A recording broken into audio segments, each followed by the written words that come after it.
Before they could consider, let alone answer, he said, "Las Vegas residencies. Britney Spears and Celine Dion were a success. Now Kelly Clarkson, Keith Urban, Jennifer Lopez, all bringing in people. So I was thinking, why not host a summer residency here at Club 1029? His friends looked at each other, and Landon let them think, his own gaze going to the darkened stage they'd put in when Jason had the idea of opening the club to live acts in order to give the place a more Miami Beach vibe. A grand piano sat in the corner, and just looking at it, Landon's fingers itched to play. But he hadn't indulged in music since his brother was killed. Both he and Levi had shared a talent few possessed. They could hear a snippet, a piece of music, and immediately replay it on the keys. Same with quite a few other instruments. Prodigies, their parents had called them. Landon's desire to play had died along with his twin. "Interesting idea," Jason said, drawing Landon's attention from the painful past. "Who did you have in mind?" "I didn't. I've been tossing ideas around in my head, but nothing's felt right." Landon knew the feel of what he wanted. He just hadn't laid eyes on the right performer yet. "Gray's in Florida. No way he's leaving his family for a 2-month gig," Jason said. "Avery would string him up by his balls, and he's not fighting with a very pregnant woman." He chuckled at the thought. "And Lola," Tangled Royal's lead singer, "enjoyed the one night, but again, she's in Miami and not leaving her husband." Rep Grissom was the Miami Thunder football team's wide receiver, and they were based in Florida. "Yeah, I didn't expect to get that kind of star power for the summer." Landon drummed his fingers on the glass. "Any other suggestions?"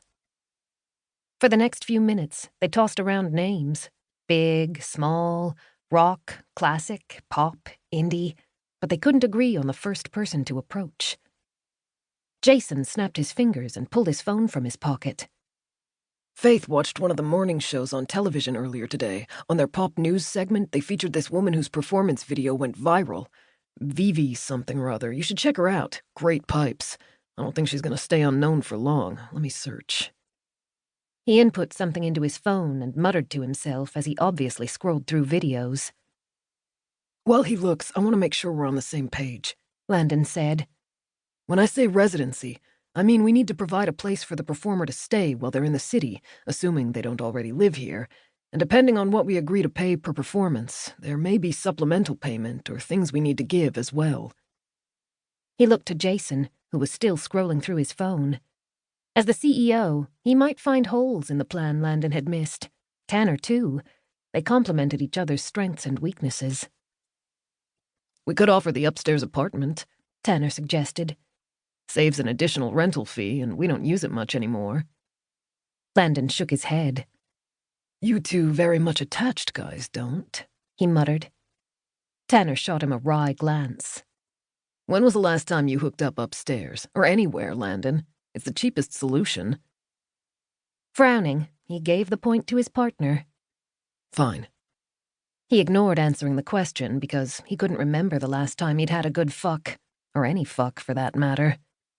He'd been over the club women for a long time, and resistant to anyone who had the word serious written all over them.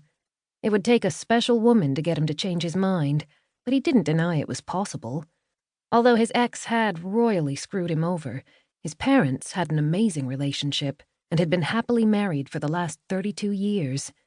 Even his equally jaded best friends had found their forever women. Landon just didn't know if she existed for him. "You're in charge of entertainment," Jason finally said, glancing up from the phone screen. "I'm gonna assume you've done your research. Damn straight. I've also got our lawyer working on a contract in case you both agree." He grinned, knowing he was ahead of them, but hell, he believed in his idea. Tanner shook his head and laughed. "Fine, I'm in. Jace?" The other man nodded. "I like it. Now, as for who, I found the video. Look." Jason rose from his seat and walked over to where Landon stood behind the bar and placed his phone on the counter. The three men crowded around and looked down at the small screen. Jason tapped, and the video filled the entire display. A gorgeous brunette with long hair hanging down her back in sexy waves rocked her way across the stage. Despite the bulk